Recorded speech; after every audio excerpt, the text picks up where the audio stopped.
Hey y'all, welcome back to my channel. Start of a brand new reading vlog. So last month, Dasha, my lovely busy student, picked my TBR and I really enjoyed those books. The month before that, Steph picked my TBR.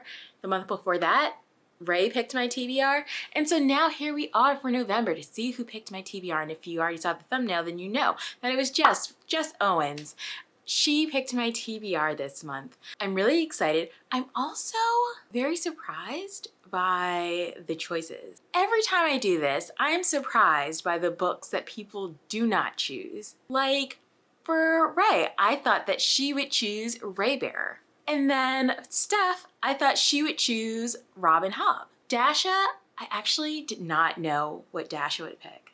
And then Jess, I just knew that there would be one book, and that is Babel. Let's get into what Jess chose for me. So the first prompt I asked Jess was for a book that she highly recommends, and she chose 1,000 Splendid Suns by Khalid Hosseini. I read The Kite Runner by him like years ago and I loved it. I just remember sobbing. And I also hear that this one will make me sob. I think Jess and I are going to try to buddy read this together. I don't know much about this, but I think it has like dual timelines maybe, and it's set like over 30 years in Afghanistan with 2 different characters. So I'm sure that there will be a lot of heartbreaking moments, hopefully some joyous moments. I don't know, maybe that'll happen. We shall see. And then I asked her to pick a book that she can't believe I haven't read yet. And she chose City of Brass by S.A. Chakraborty. I also can't believe that I had not read this. Dasha also loved this. Ray loved this. A lot of people have loved this. I am excited to get to it. Then I asked her for a book that she wished that more people would read. She chose How High We Go in the Dark by Sequoia Nagamatsu. I'm gonna be totally transparent. I do not remember what this is about, although is that a surprise to anybody, because do I ever really know what anything is about? Like, I'll read the synopsis when I buy it, when I put it on my Goodreads or whatever, and then out of my brain 5 seconds later. And then for a book, any book, she kept in the tradition of all of my other wonderful friends who've been so kind to me and chose a book that was already on my TBR, and that is The Firekeeper's Daughter by Angeline Booley. I think it's a mystery thriller. I will be reading that this month. The only other book that I do want to read this month is We Were Liars by E. Lockhart. My friend gifted me this book like a year or 2 ago. And she's not like a part of the book community, but she's been like, have you read it yet? Have you read it yet? She loved it hands down. So she keeps asking me, she gifted it to me. So I feel like I really need to just go ahead and read it. I think like November is just going to be a really chill month for me, which I love. I have a couple of days off. I know that I'm starting this a little late because I started Dasha's late, but it's still very early. It is November 6th. So I just closed out the other vlog. I'm starting this vlog. It's Sunday, so yeah.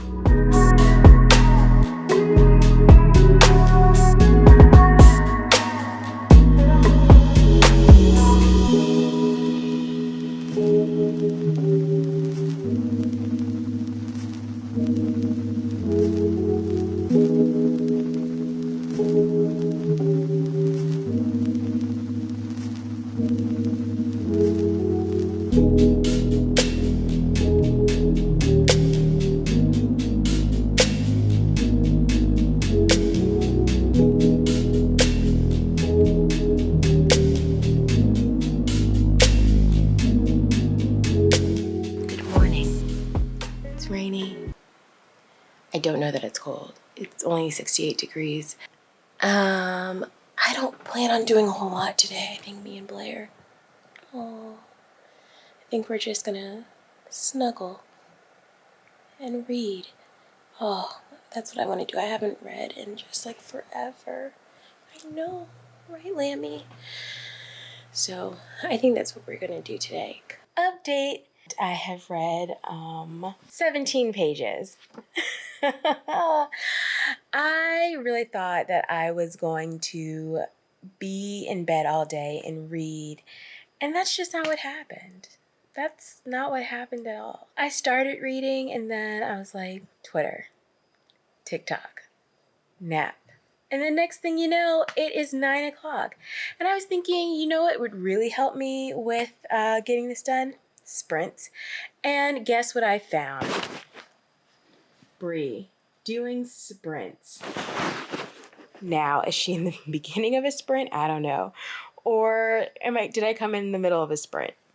There's still 60 minutes left on the clock. So I think I'm going to read during these sprints. Is this like a slow beginning and you're just like, you don't really get into it right away? I'm intrigued where this is going, don't get me wrong, but not intrigued enough to read more than 17 pages. It is the next day. And so did I do a lot of reading during Bree's sprints? No, I didn't, but I did read more of City of Brass, and I'm still not that far into it because I was going to read today and then I got a migraine, but it's gone now. I'm okay. I'm actually getting ready to go to the movies. But what I have read of City of Brass so far, I really like. I like Nari, and she seems really funny and sarcastic. Her lines make me giggle. I'm only 50 pages in, but she has made me laugh. Afshin is, I don't know about him yet because I don't know much about him. We just got introduced to him. But so far I know, this is what I do know. I know that Nari has this ability that she does not know how it came about. She can heal people. I think she can heal people. I know she can heal herself for sure. She can pick up languages really well. And there's one language in particular that she speaks that no one else knows, and she's not sure how she knows it or from where. She doesn't have any background on her family or where she comes from. And so she's just kind of living the Aladdin street urchin life. So that's what I know of her. I know that she's funny and very smart because she's been able to like survive all this time without having the protection of a man or anything. That's really all I know about City of Brass. I have read or listened to a little bit of Firekeeper's Daughter. I'm sure you're wondering, how did we even get here? When did we start talking about Firekeeper's Daughter? When did you even start reading that? Well, all of those clips were on an SD card that this gremlin chewed on. And so they're gone. But no, I started reading it, and here's an update. I'm really enjoying this. So like Donis is, now working with Jamie to kind of figure out what's going on within her community.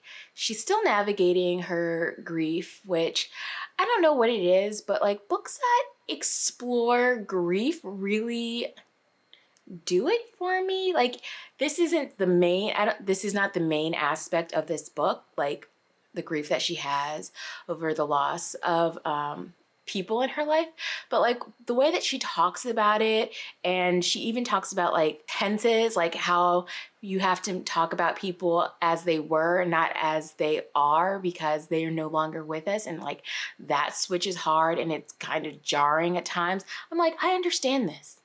I understand this so well. And I don't know why that particular thing hit me when I was like reading it, but I was just like, yeah, it's true, it's true. Again, I'm really enjoying it. I'm enjoying Donis and learning about like her history with a lot of the other characters and why she feels certain ways about certain people. Also, I totally understand this conflict that she feels working undercover on this investigation, because like she feels like she's betraying her tribe, but also like she wants to uncover the mystery of it all, find out why all of these things are happening, right? And so she has to work with the cops, even though the cops be copping sometime. So it's interesting. I'm really interested to see where this is going to take us, like how this is all going to wrap up in the end. Is there a twist? Sometimes you think there's going to be a twist and then it's just like, no, this is really straightforward. We're just going step by step until the very end. But I feel like they're just going to throw something in there for us. I'm about 50% of the way in, so I'm like halfway done with it. And like I said, City of Brass, we just started, but I am enjoying it. So hopefully I get a little bit more read. I'm going to the movies. I think I said that.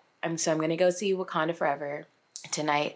I don't know why this movie is 2.5 hours. I mean, I don't mind because it's probably going to be really, really good, right?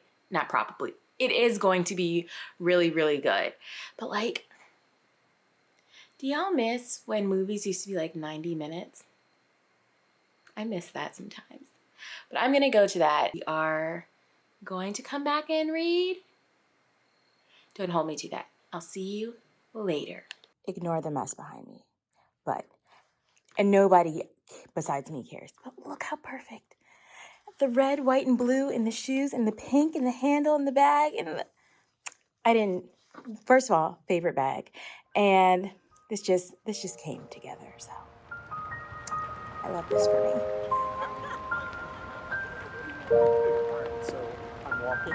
Do you want to hold hands and skip? I'm all the way through.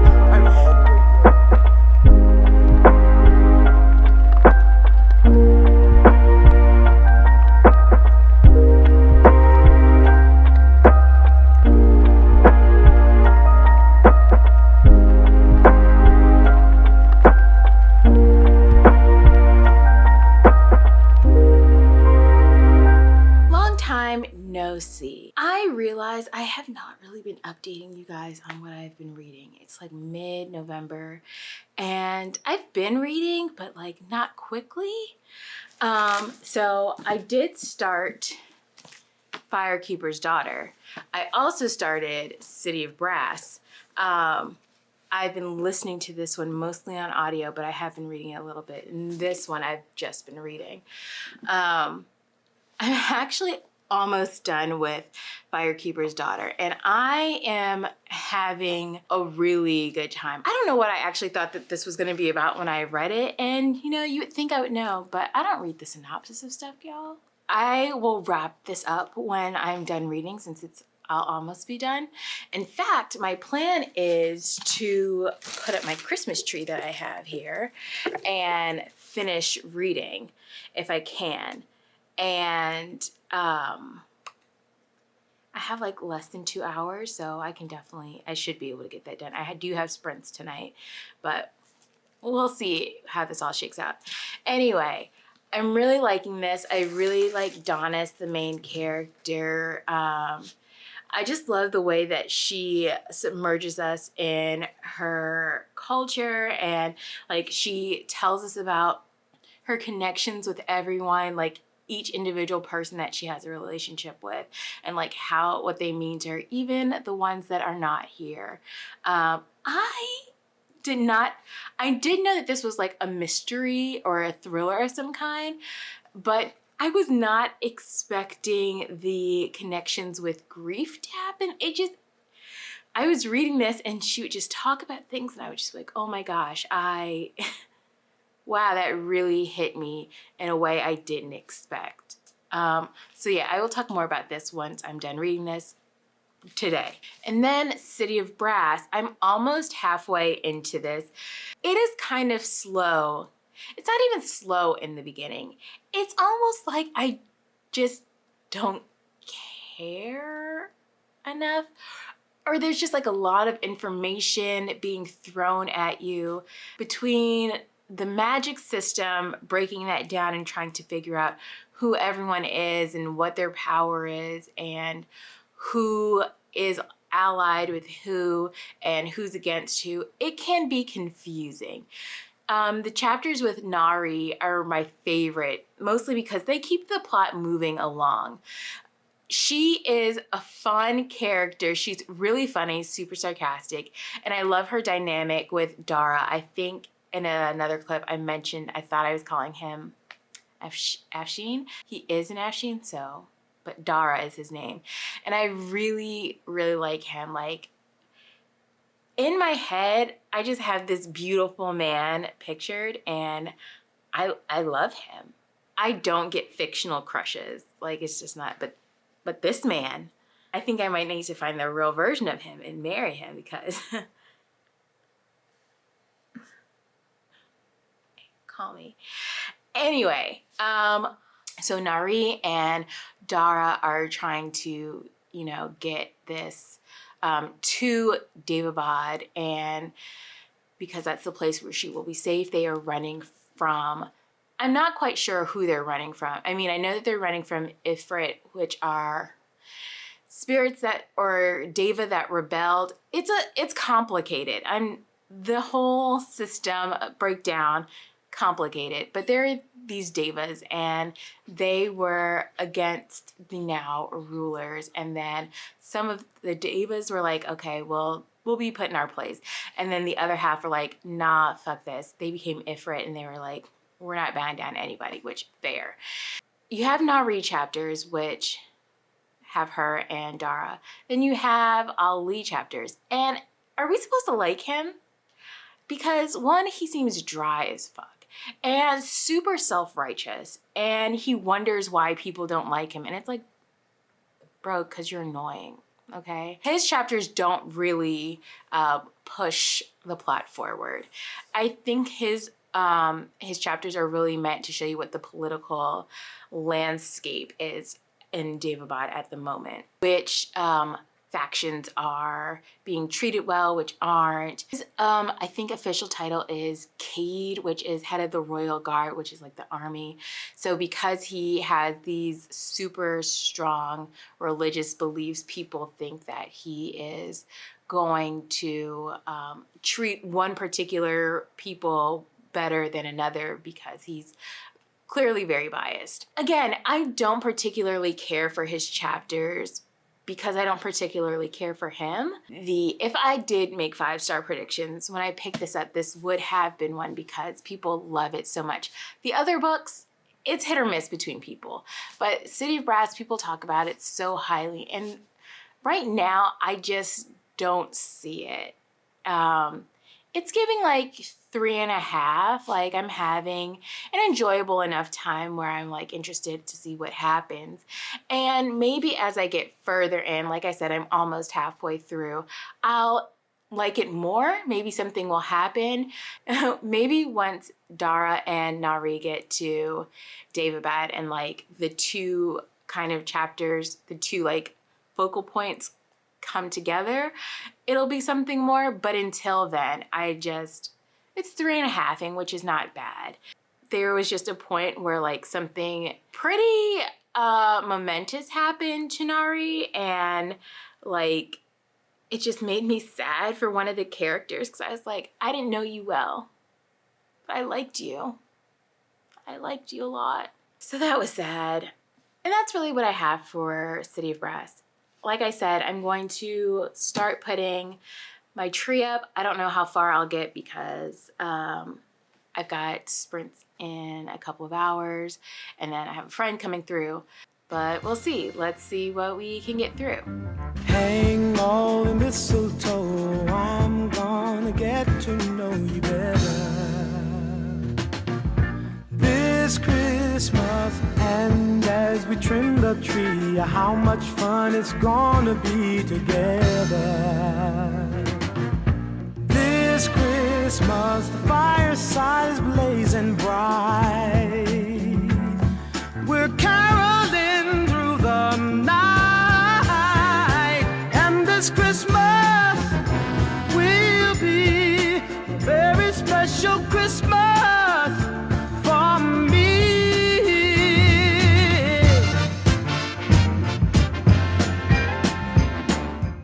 I don't have a lot of bookish crushes though. Oh, you have a ton. I got a ton.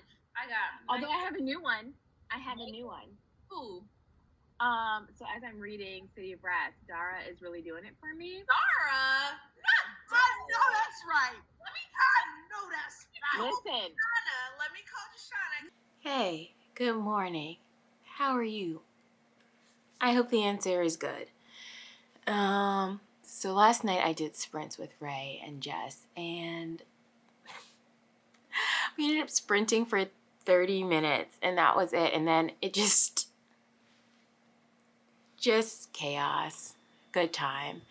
But before that, I was decorating my tree. You can see in the back, and I put some decorations. Here's some trees here. I'm trying to figure out where I'm putting them.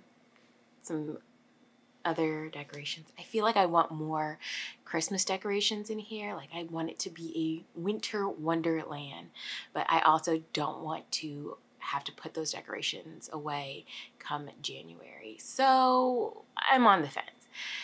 Anyway, before sprints happened, I finished reading Firekeeper's Daughter, and 4 stars. I loved this a lot. The end really got me. It wrapped up well. It's not one of those things where it's like this, the ending is unsatisfying. It wrapped up really well. And like, I just had to sit for a moment in it. Donis was such a great character to read from. Even though there were times that I just wanted to be like, girl, you are doing something dumb right now, or you're being naive, but she's 18 and she's dealing with grief, and she's an FBI informant who like is thrust into this investigation, which is very complicated for her, because it's like, on one hand, you want to work for the cops and to like help your community, and on the other hand, like, fuck those cops. Tough spot between a rock and a hard place. The twists in this were really good. Like, I just did not expect some of those things to happen. Also because I think I was a little naive as well in thinking that like people were who they said they were. They weren't. People were out here lying, betraying. Didn't like that. And being manipulative. Didn't like that either. I really enjoyed the storyline, the references and integration of the Ojibwe culture, and Donis's appreciation for it, even though like she herself is straddling and trying to define herself, like what it means to be a biracial person who is deeply immersed in this culture, in the Ojibwe culture, but also like her other side of her family is not really here for the shits. I would definitely read more from this author. I had such a good time with this. Donis was a fantastic character. Jamie was an interesting character. Levi, I have thoughts on him. Levi is Donis's brother or half brother. They share a dad but have 2 different moms. That's complicated. Family history in here, just super complicated. And I was just like, oh, people be messy. Now, on to sprints, where I was supposed to be reading City of Brass. And like I said, we only got through 1 sprint because Jess, Ray, and I were all being chatty Cathy's, and you know, you get the drink in you and you just get chatty, I guess. But I did read a little bit more of this morning, and I'm still having a good time. This is not a 5-star read for me right now. Could that change? Sure, maybe. It might still just be, I don't know. At this point, I'm sitting at like a 3.5.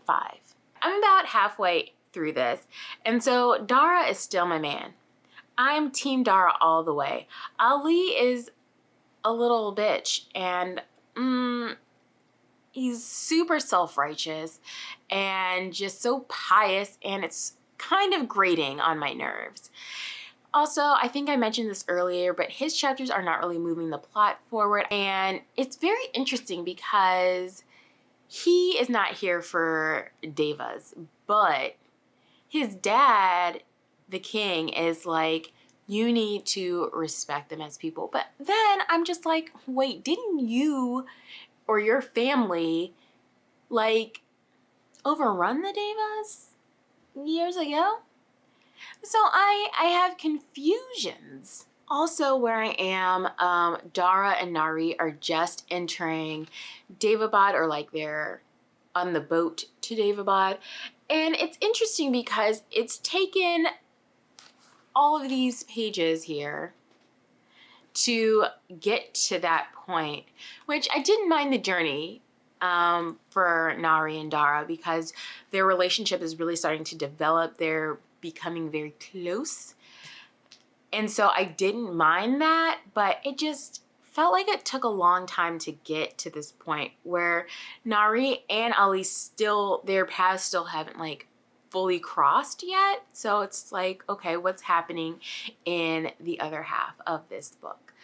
I'm going to read more of this today. I think I'm going to try to get a lot of it read. I think I might be able to read this by the end of the weekend. I have like I said, I have about 250 more pages to go. And I think I could get that done this weekend. I was supposed to go to a play with my mom, but she canceled on me. Just kidding, Mom. If you're watching this, we canceled on each other. But yeah, so I kind of have my whole day to just sit around and read, and I think that's what I will do. Hello, I'm coming back to you from my very warm, cozy couch. I know that I said that I would, I don't know that I said I would update you this weekend, but the fact of the matter is I didn't. I said I was going to try to finish City of Brass over the weekend. I didn't. Here we are. It's Monday, November 21st. And so yeah, let me catch you up on where we are. So I did get a lot of reading of City of Brass done, and I'm enjoying, so I did get a lot of City of Brass done, and I actually finished it today. So like, I didn't finish it this weekend, but I finished it today. Look at all these tabs that I have in here. I'm still settling on a rating. I'm at like a 3.75/4. So here's what I think about it.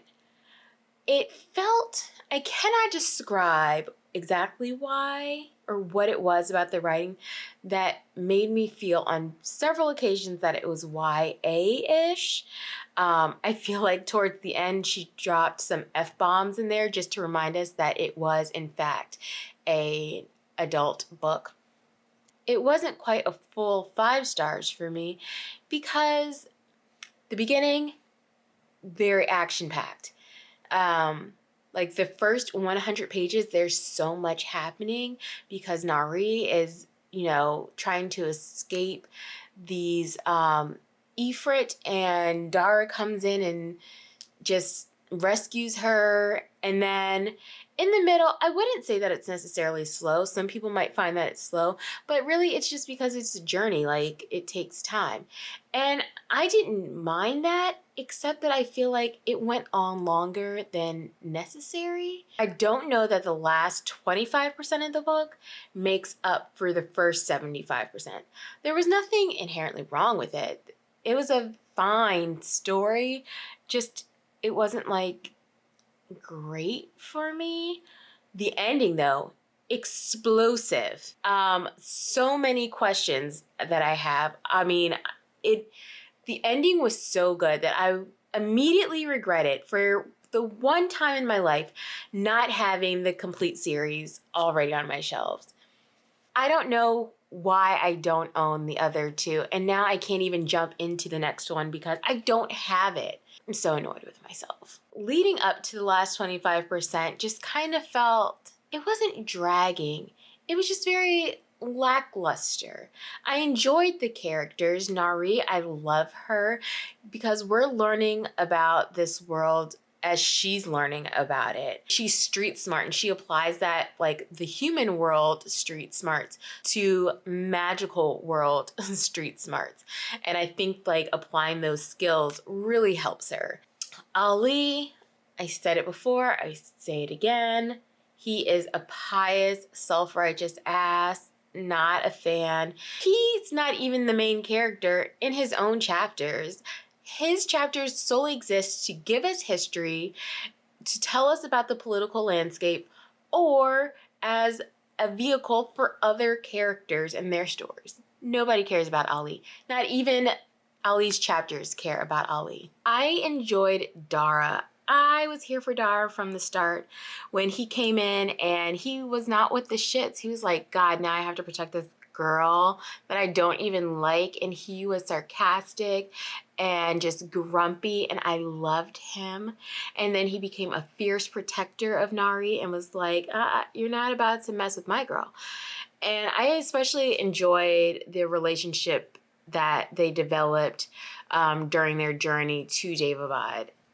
Even though you felt like you knew Dara, you knew that there were just things that he wasn't saying. And when you started to uncover his past, it was just like, wow, there's a lot going on here. And then the mystery increased even more because once you got his backstory, there was still a lot of questions about like what he was currently dealing in. But then once you get all three of them, Dara, Nari, Ali, in this space and you get their stories mixed up, it becomes an even greater story. Again, very good time. A lot of side stories that are coming together to, you know, become a bigger plot in the next two books, I can tell. And I'm excited for the next two. I just need to get them. Yesterday, I needed something to listen to with my ears. And so I started We Were Liars by E. Lockhart. My friend got me this and she had been asking me like, oh, are you going to read this? And I felt bad. So I was like, I should read this. And I started it and then I DNF'd it. I DNF'd it because I knew where it was going very, very soon on. So in this, Cadence is a part of the Sinclair family. The Sinclairs like own an island, and or her granddad or great granddad, I don't know, they're rich. They own most of the island. She has two other cousins and like a friend who's like a close family friend. They all hang out every summer, and one summer she goes away and they don't really keep in touch. And then the next summer when she comes back, everyone's acting really strange with her. She's kind of weird. She doesn't feel like she used to. Her friends kind of ignore the fact that they ignored her the year prior. And her family is just acting very strange towards her. They don't want to ask her questions. They don't want to like set her off. And it's like, why? And quickly I was like, oh, I know why.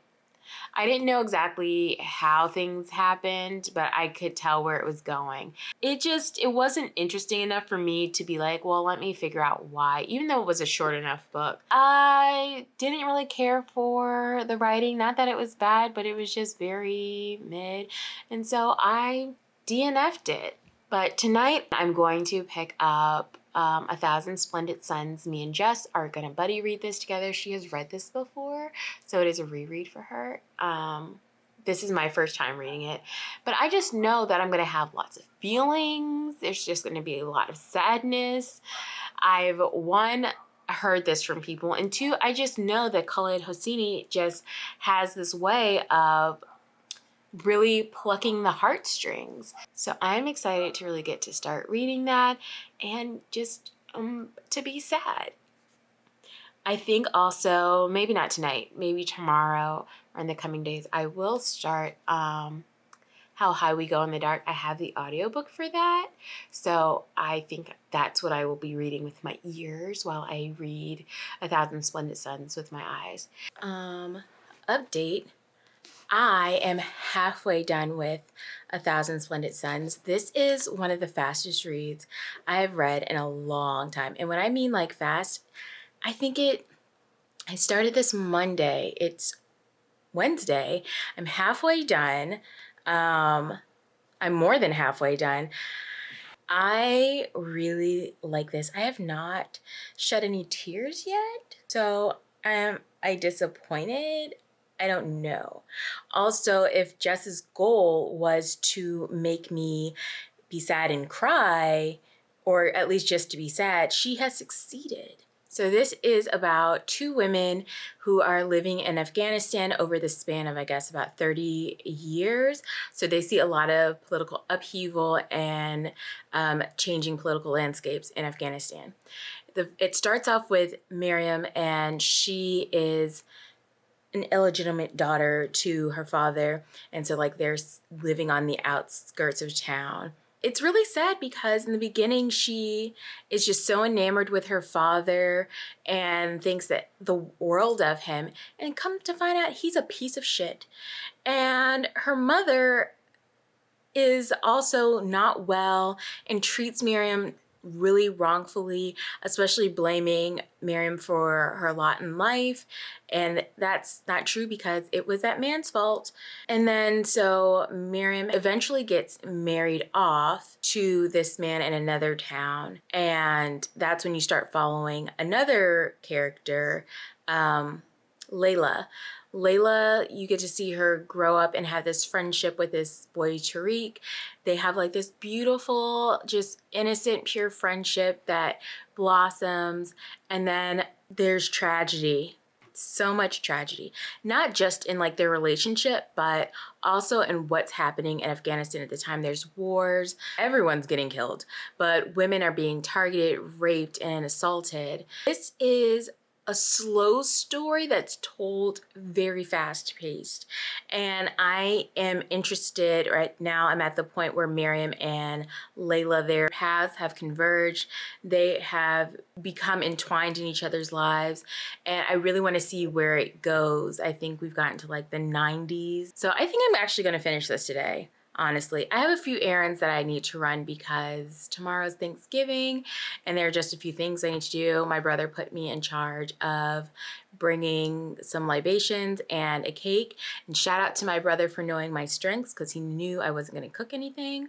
And then I also have to like run to Target, get a few things. I also have a hair appointment because, you know, I need to get these roots done. People are going to start thinking I'm not a natural blonde. I think I'm going to finish this today. And then tomorrow sometime I will pick up How High We Go in the Dark. Did I make that up?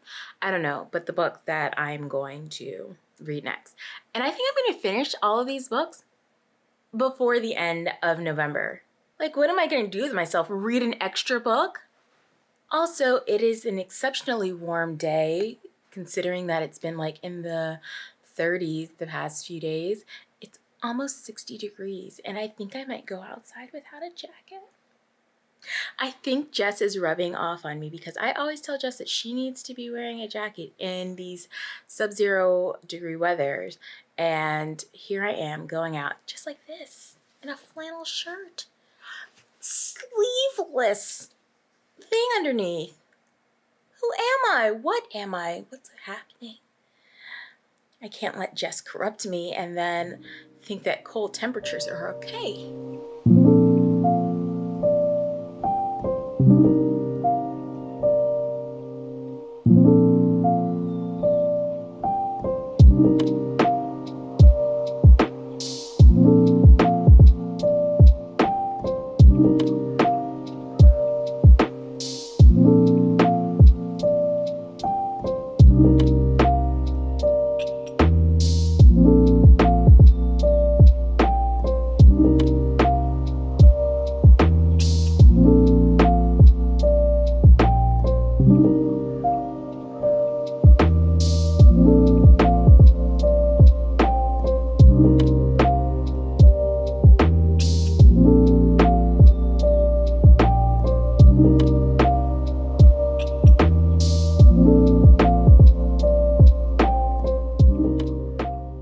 Actually don't remember the last thing I updated you guys on.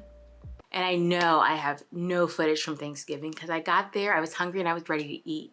I was ready to throw down. I think I have this one picture of my first low vibrational plate and that's all I got. There were many low vibrational plates on Thursday. So I enjoyed myself. I had a good time with family that I hadn't seen in a little while. I did some reading over the weekend, but this is the first time I think I'm going to finish on time. But I finished reading this with Jess.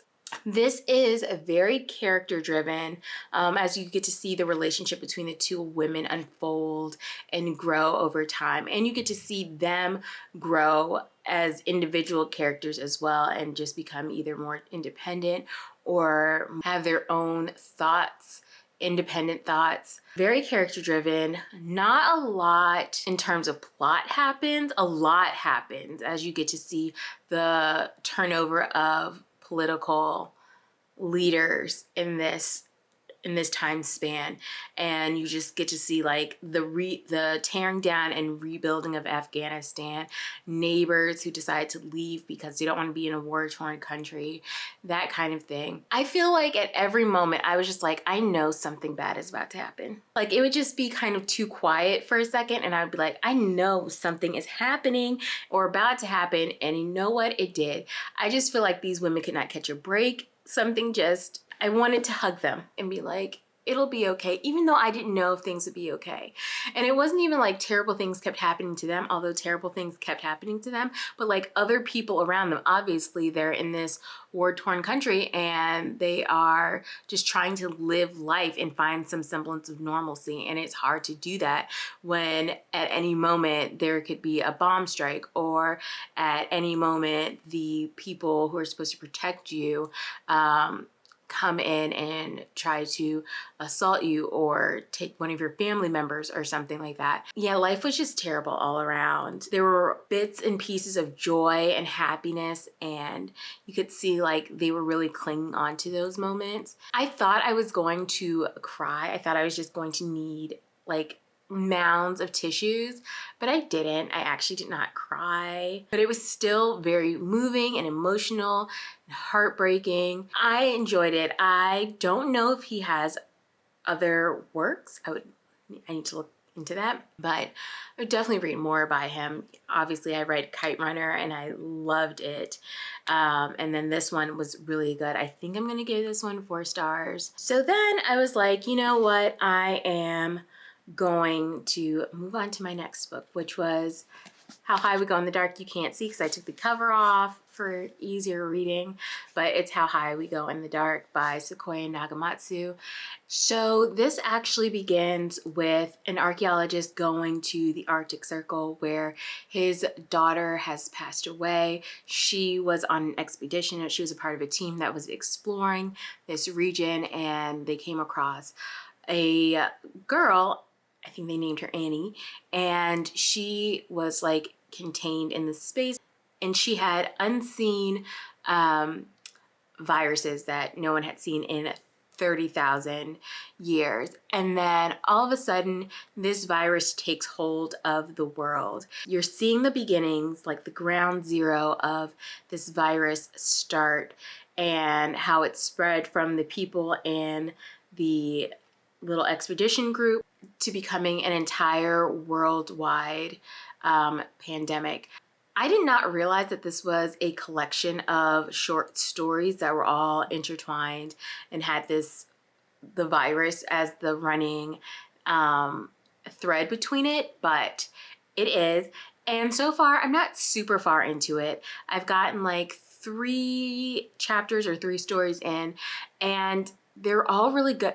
Again, I think Jess's mission was to make me just be sad and devastated, because everything is sad.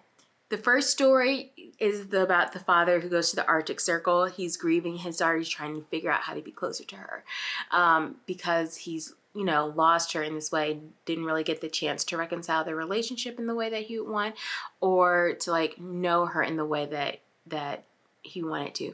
And like, she was at the Arctic Circle because she was trying to make a better world for her daughter and for everyone to come, because she knew that as this area started to melt because of climate change, that these viruses that were once contained in the permafrost would, disseminate out into the world. And she wants to be there to either help people know what it is that they're dealing with, or like warn people. And then the second story got me. It was dealing with children. So the virus then makes its way, and at one point it only affects children, and there's no cure for it. Like, you can slow it down, but you cannot cure it. And what happens is that once the virus hits you, it rearranges your cells to mimic another like organ in your body. So like your heart cells will start to transform into a liver, which, I mean, then you have no heart because now you've got 2 livers. And so like, then your body just begins to shut down, right? Because you cannot live like this. And so kids, instead of being in these overcrowded hospitals where there's no space, they create this euthanasia park for the kids. It is a story for sure. That one got me. And then the third story, I'm in the middle of the third story, so I'm not entirely quite sure. I think the whole theme of the book is just heartbreak. Okay. So I would say that if you are still reeling from grief of the pandemic and the effects that it had on like families and the lives lost, this may be not the book for you at the moment, forever. I am going to continue reading it. I just know that this is probably the one where there will be tears. Oh, I also want to tell you that I'm also reading Women of Light by Callie Fajardo Anstine. So this is a story about a multi-generational Chicano family on the West Coast. And so far we're focusing on like the 1930s. We have Luz. She is a seer. There is a seer in every generation of her family, so she can read tea leaves and predict the future. Still very early on in the book, but she is having to like leave her town because her brother Diego got into something with some white men, and the white men were like, "We're gonna get you." And basically what I've gotten so far is that white men are the problem. There's really strong racial divides in this town. It's really white people and everyone else, and white people are trying to keep everyone out of their spaces. But because Luz is a seer, she can kind of reach back into her familial ancestry and see how they overcame obstacles in the past and how they continue to survive. Survival is the name of the game. So I'm enjoying it. It's really beautifully written. The writing is very intentional to tell this story. That's where I am. That's the update. Hi, hello.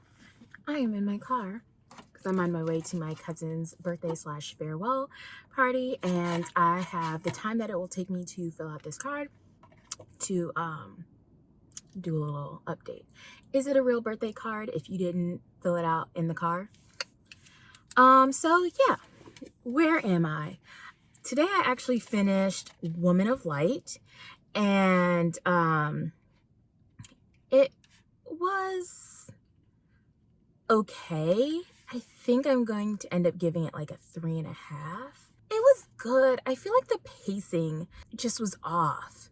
Like you would get really engrossed in a past story or like a past timeline and then just automatically jump back to the present or what was happening. And it just didn't flow right for me.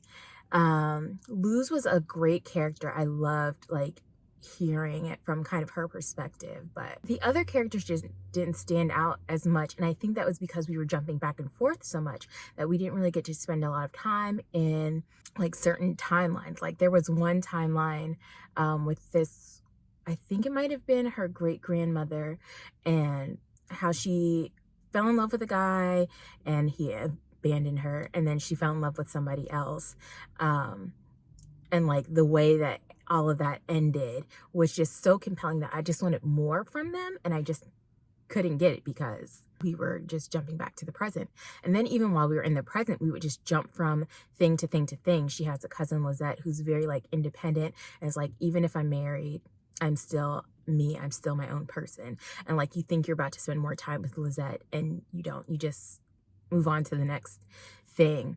Then the relationships that Luz had just felt really loosey-goosey, and not that they weren't real, but they were so surface. Like she's kind of caught in between two guys, and you understand why one guy is good for her and then the other isn't.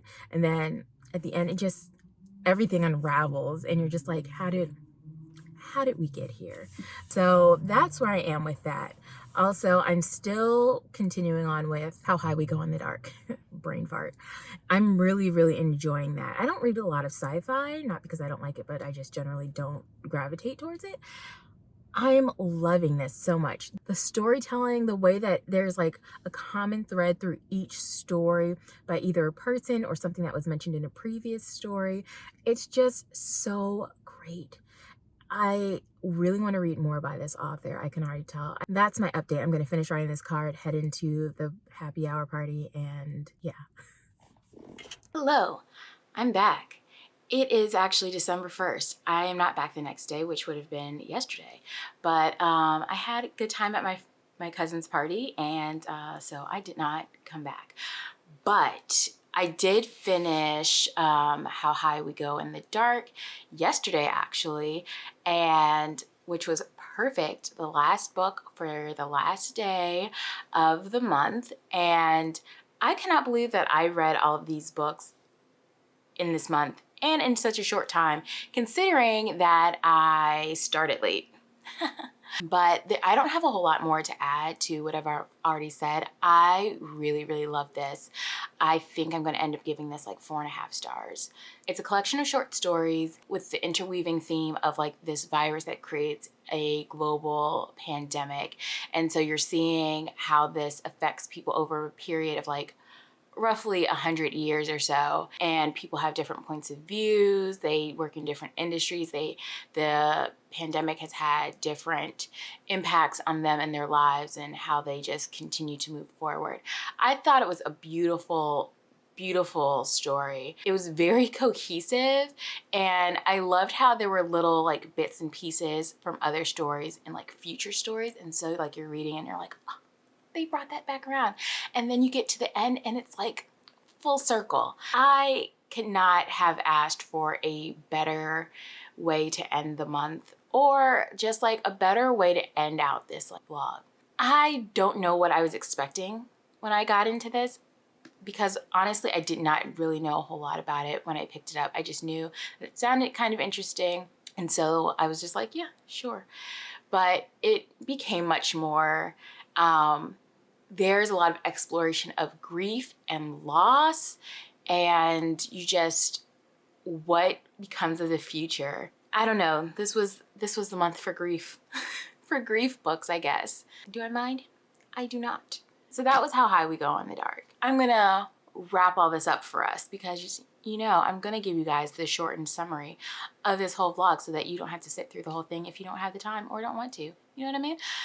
Anywho, the beginning of the month, or kind of the end of last month, whatever. For November, I asked Jess to pick my books for me. I gave her prompts because of course I'm never going to just give up control completely. I don't know who you think I am, but I'm not that person. The first book I asked for her to choose was a book that she highly recommends. She chose A Thousand Splendid Sun by Khaled Hosseini. We actually read this together. She had read it before, but like years ago, so I feel like it was almost a new read for her all over again. I love this. I did not love it as much as The Kite Runner, but I still had a very good time with this. You're following about a roughly 30-year span in Afghanistan, and you're following two women and how their lives converge with each other and how they just navigate the political ups and downs and the warring in the country during this time span. It was beautifully written, of course, and the characters were intriguing. The men were all trash, mostly. But the two main characters, Miriam and, I don't want to call her Ileana, Layla. Miriam and Layla, you just really got to see them grow over time, become closer over time. Obviously, there are moments of loss, but there are like a few moments of joy that you just get to see, and you have a little bit of hope for them. You just want to make sure that they're okay. I'm going to give this 4 stars. I had a really great time with it. I don't know if he has a lot of other works. I'd have to go find out, obviously, but I would be interested in reading more from him. Then I asked her to pick a book that she can't believe that I had not read yet, and she picked City of Brass by S.A. Chakraborty. I'm also surprised that I had not read this yet, but I'm going to give this about a 4. So there's Nari, who grows up without a family, really. She doesn't know where she comes from. She's kind of grown up on the streets and just kind of conned her way through life. I'm fine with it. I'm fine with the scam. But she doesn't believe in magic, even though she herself has magical abilities. She's able to heal herself and others. And so, but she doesn't believe that magic is real until one day during a healing session, which she totally thinks is fake, but she's just doing it for the money. She accidentally conjures a Jinn warrior, Dara, and she's like, how did this happen? Who are you? Why are you here? And Dara is also like, why am I here?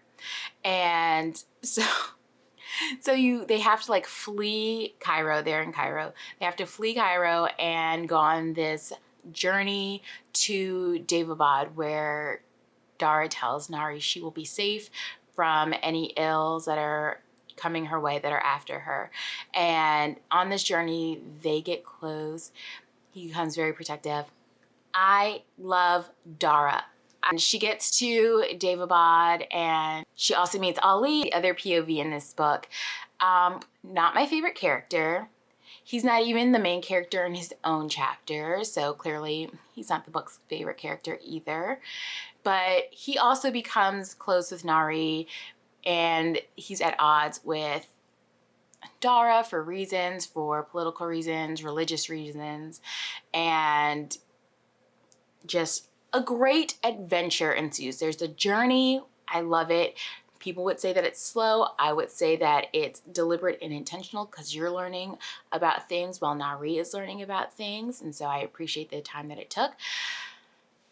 My only complaint about this is that the first 60% of the book is, like I said, I don't mind a slow book, but it's a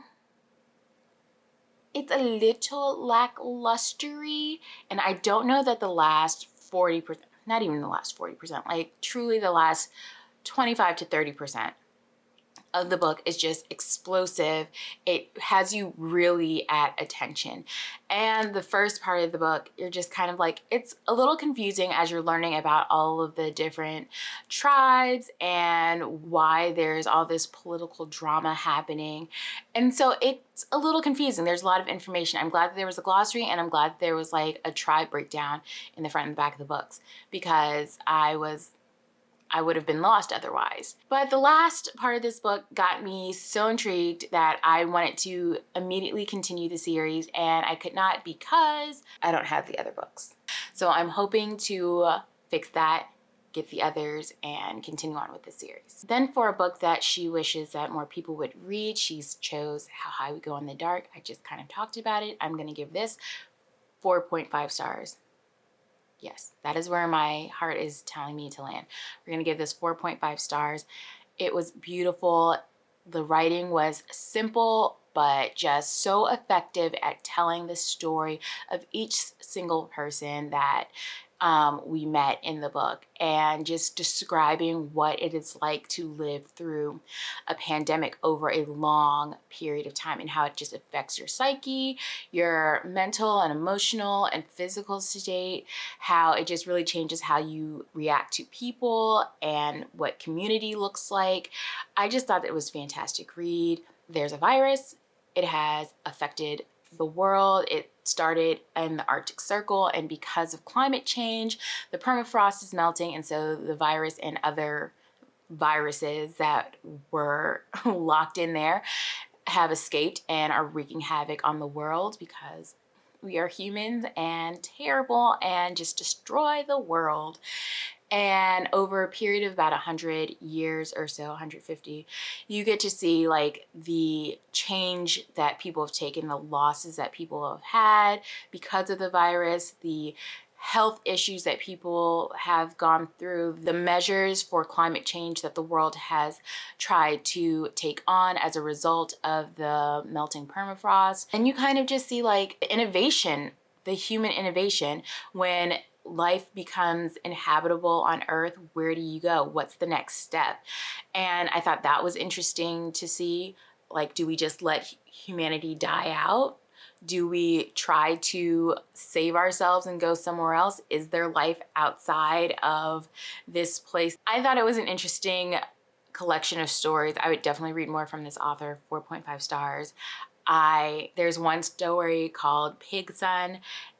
It's still sticking with me.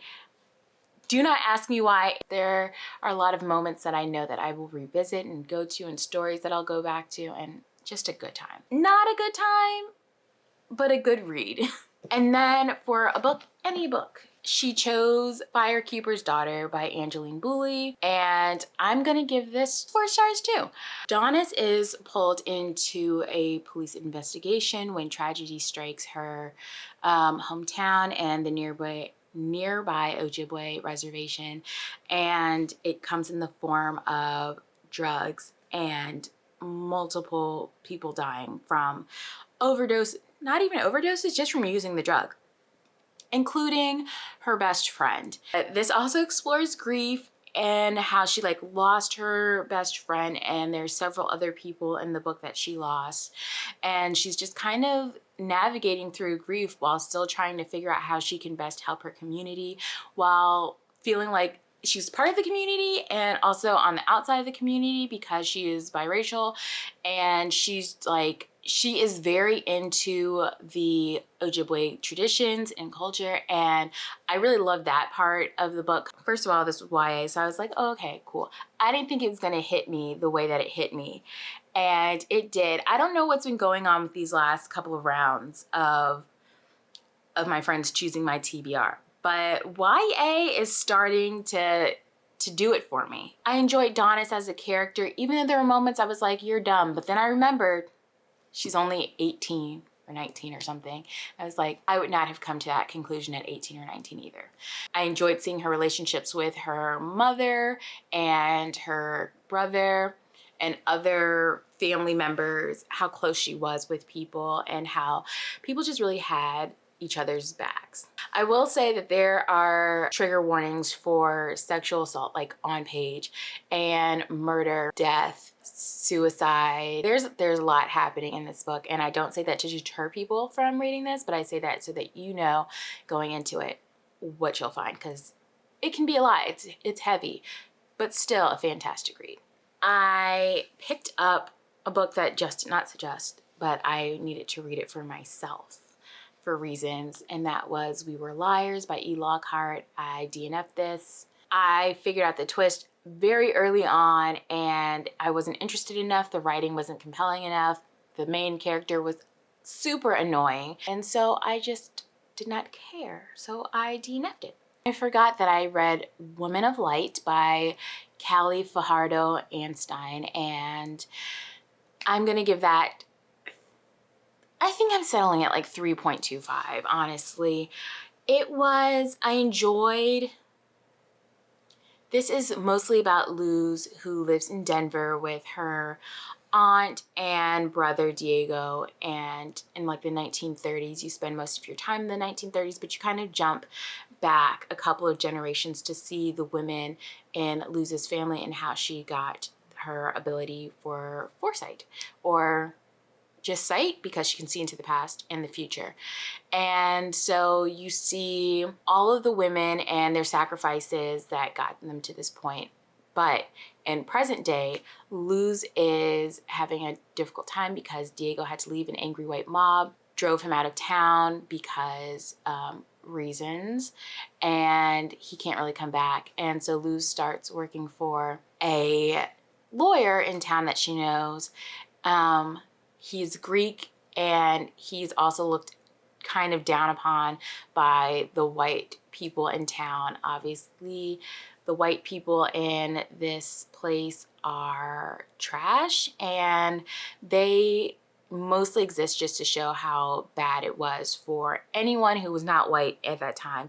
There's a lot of segregation happening in this town, and there aren't a lot of opportunities for Mexicans or Blacks or anybody that is deemed an immigrant in this space. And so Luz is trying to figure out how she can better her situation in life, because she can't just keep living like this. I think my main problem was that The women, including Luz, were so dynamic and so compelling that I wanted to read more from them. And it was like as soon as you start to get into their story, we moved right on. We moved right to the next thing. And even in the present time, there would be like moments where you would feel like you were just getting to the meat of something, and then we're gonna pivot to something else and like never really fully round it back to what we were originally talking about. And I could have gone for an entire book about each of the women that we focused on because they were just so interesting, and I did not spend enough time with them. It was good. I don't know that I would remember this later on, but I will remember that I enjoyed the very strong, brave women that were focused on for the time that they were focused on. And that's what I've got for you. That's all I read this month. That doesn't seem like a lot, but I feel like it was enough. You know what? It was a lot because I started a week late, and I'm okay with that. But that's what I have for you guys today. I hope you enjoyed. I don't really know what's in this vlog, but by the time we get to this point in the video, you will have known. And so I hope you enjoyed it. Have you read any of these books? Did you like any of these books? And if you read them and liked them, what would you suggest I read next based on me liking them? Obviously not We Were Liars, but if you have a book that you think is way better than We Were Liars, suggest that as well. December, I am not going to have anyone pick my TBR. I'm just going to read moodily. I don't have any specific reading plans. I don't have anything that I need to like get to. There are a few things I want to get to, but you know, we'll just see how December goes. And until next time, bye.